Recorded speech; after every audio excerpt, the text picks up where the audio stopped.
Hey guys, I just want to do a quick video if you're considering getting a pellet stove, or maybe like myself moving into a house where there's a pellet stove there and maybe you're not sure how to operate it.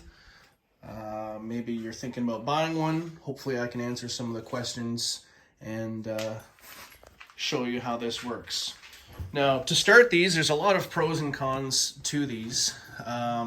One of the real pros is how easy it is to start. Now, this model is a Lennox. If you open up the top, you'll usually see the specs of what your unit is, along with the manufacturing date. As you see, this one is October of 2008. And you've also got your model number, serial number, and whatnot. This is a Winslow PS40 by Lennox. Now, typically, you want to keep this clean, spider webs and whatnot around it. To start it, you just turn it to the setting that you want. Let's just say I'll turn it up to high. And then all you do is press the start button. Now at this point, it's going to light up, as you see, and it's also going to tell you that it's igniting. Now over here, I have the firebowl. And what's happening is there's an auger inside where these pellets are. I'll show it to you. It's underneath this shroud here. So what happens is, the higher the speed that you turn the auger on, the more pellets that it's going to feed into the firebowl. Now what's happening, it's just loading up the firebowl right now, and there's an element underneath that is going to heat up and start this on fire. Now, another thing to be aware of, this is a magnetic door. You want to keep these blowers pretty clean as well. If you see that there's any spider webs back there or an accumulation of dust, you want to give those a quick vacuum, a quick clean out. Now, let's just say that we're going to do a cleaning on this stove. I can turn it right off, stop the whole process of igniting. You'd open this door, and one thing to keep in mind is these are pressurized units. So if your door is not closed tight, or maybe you have a bad seal, okay, your stove is going to go into an error mode. You're going to end up getting red flashing lights over here, and it's going to stop feeding the stove. Now, I was talking about the firebowl. When you're cleaning it, I typically will use a cleaner meant for cleaning fireplace glass to get off all the soot.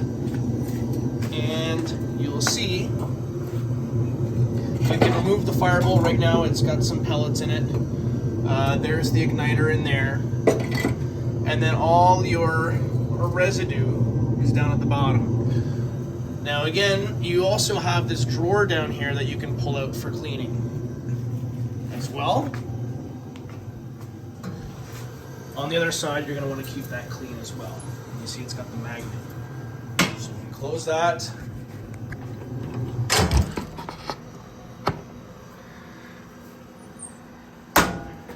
Now we will go back to starting mode. So while that's just filling up, a couple things that I want to talk about in regards to pellet stoves versus wood stoves. Now, typically I buy my pellets in this format here, in these bags. It's 40 pounds or 18.1 kilograms.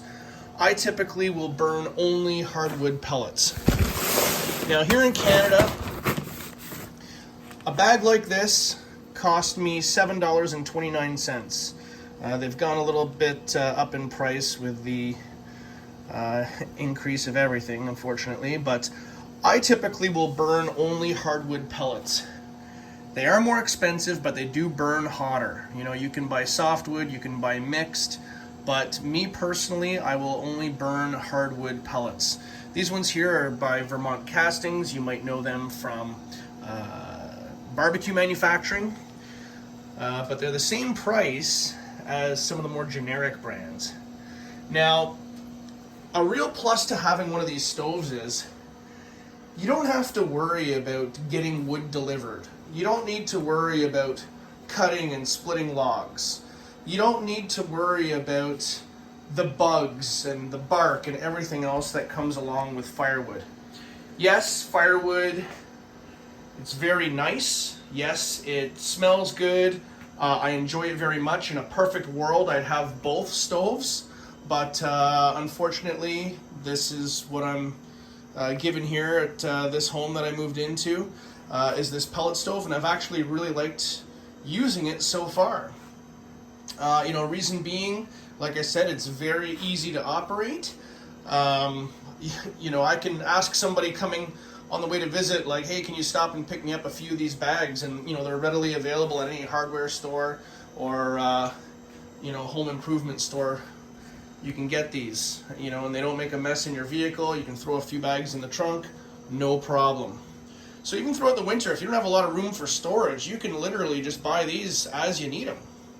Now, right now, this is heating up still. Keep in mind that we did turn it off to open it up, but what happens during the igniting process is you're going to see that it's going to start to smoke, and it should be any time now. You only want to clean this when you're very well aware that it's cold, that all the ashes are cold. You don't want to end up, cleaning these out and when it's still hot. Now in this hopper, I can fit about 60 pounds of pellets, I'll say. About a bag and a half is what I can fit into there.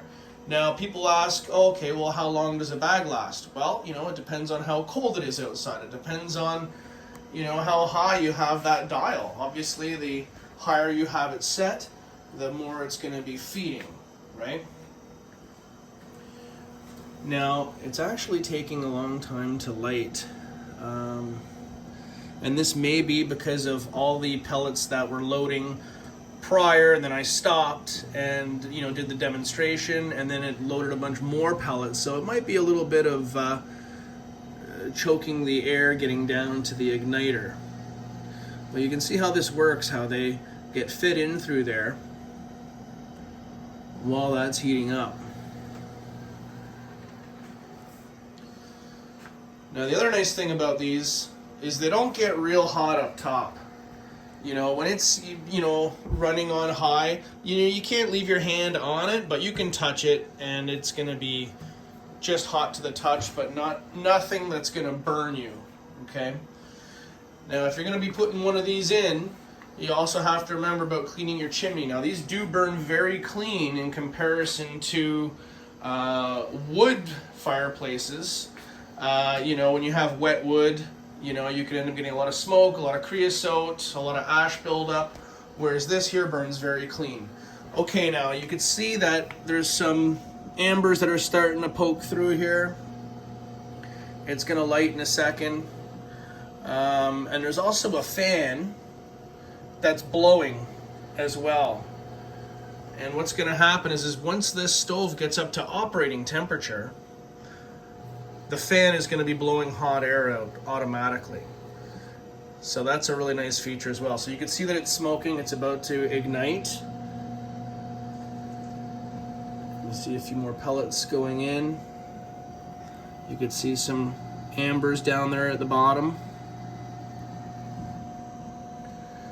So again, it did take longer to light this time than it typically does, but just because of my own doing of opening the door and then restarting. So that's one thing to consider.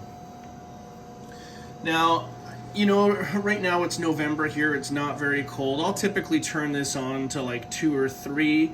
I don't typically burn it at a setting of around 5 because, only in the really cold times, because it does put out a lot of heat. Now, this, unlike a fireplace or a wood stove that's burning wood, that fire is very unpredictable, depending on the piece of wood, the dryness of the wood, and so on. Whereas this, it's just very consistent. You can put it to whatever setting and the fire is just always going to look the same. It's not as mysterious as the wood burning fire, but it's still a nice, you know, ambiance, and they do heat really well.